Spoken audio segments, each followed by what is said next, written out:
കണ്ണൂർ എഡിഎമായിരുന്ന നവീൻ ബാബുവിന്റെ മരണത്തിൽ സിബിഐ അന്വേഷണമില്ല. നവീൻ ബാബുവിന്റെ ഭാര്യ നൽകിയ ഹർജി ഹൈക്കോടതി തള്ളി. നിലവിലെ അന്വേഷണം തുടരാമെന്ന് കോടതി വ്യക്തമാക്കി. ഡിഐജി അന്വേഷണത്തിന് മേൽനോട്ടം വഹിക്കണമെന്നും വിധിയിൽ പറഞ്ഞു. വിധിക്കെതിരെ അപ്പീൽ പോകുമെന്ന് നവീൻ ബാബുവിന്റെ ഭാര്യ മഞ്ജുഷ പറഞ്ഞു. കണ്ണൂർ എഡിഎമായിരുന്ന നവീൻ ബാബുവിന്റെ മരണത്തിൽ സിബിഐ അന്വേഷണം വേണമെന്ന കുടുംബത്തിന്റെ ഹർജിയാണ് ഹൈക്കോടതി തള്ളിയത്.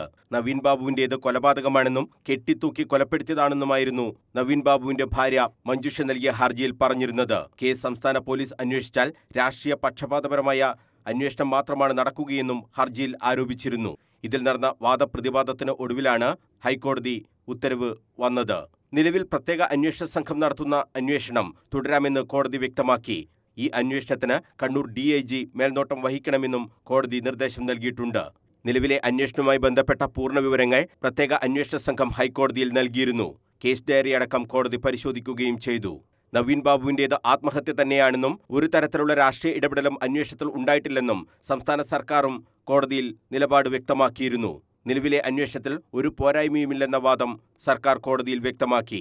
നവീൻ ബാബുവിന്റെ കുടുംബത്തോട് 100% നീതി പുലർത്തുന്ന അന്വേഷണമാണ് പുരോഗമിക്കുന്നതെന്നും സർക്കാർ വ്യക്തമാക്കിയിരുന്നു. ഈ സാഹചര്യത്തിൽ കേസിൽ മറ്റൊരു ഏജൻസിയുടെ അന്വേഷണം ആവശ്യമില്ലെന്നും സർക്കാർ ഹൈക്കോടതിയെ അറിയിച്ചു. യാത്രയപ്പ് ചടങ്ങിൽ കണ്ണൂർ ജില്ലാ പഞ്ചായത്ത് പ്രസിഡന്റായിരുന്ന പി ദിവ്യ അഴിമതി ആരോപണം ഉന്നയിച്ചതിന് തൊട്ടടുത്ത ദിവസമാണ് നവീൻ ബാബുവിനെ ക്വാർട്ടേഴ്സിൽ തൂങ്ങി മരിച്ച നിലയിൽ കണ്ടെത്തിയത്. ആത്മഹത്യാ പ്രേരണ കുറ്റം ചുമത്തി പി ദിവ്യയെ പോലീസ് അറസ്റ്റ് ചെയ്യുകയും ചെയ്തിരുന്നു. ഇതിന്റെ അന്വേഷണം തുടരുകയാണ്.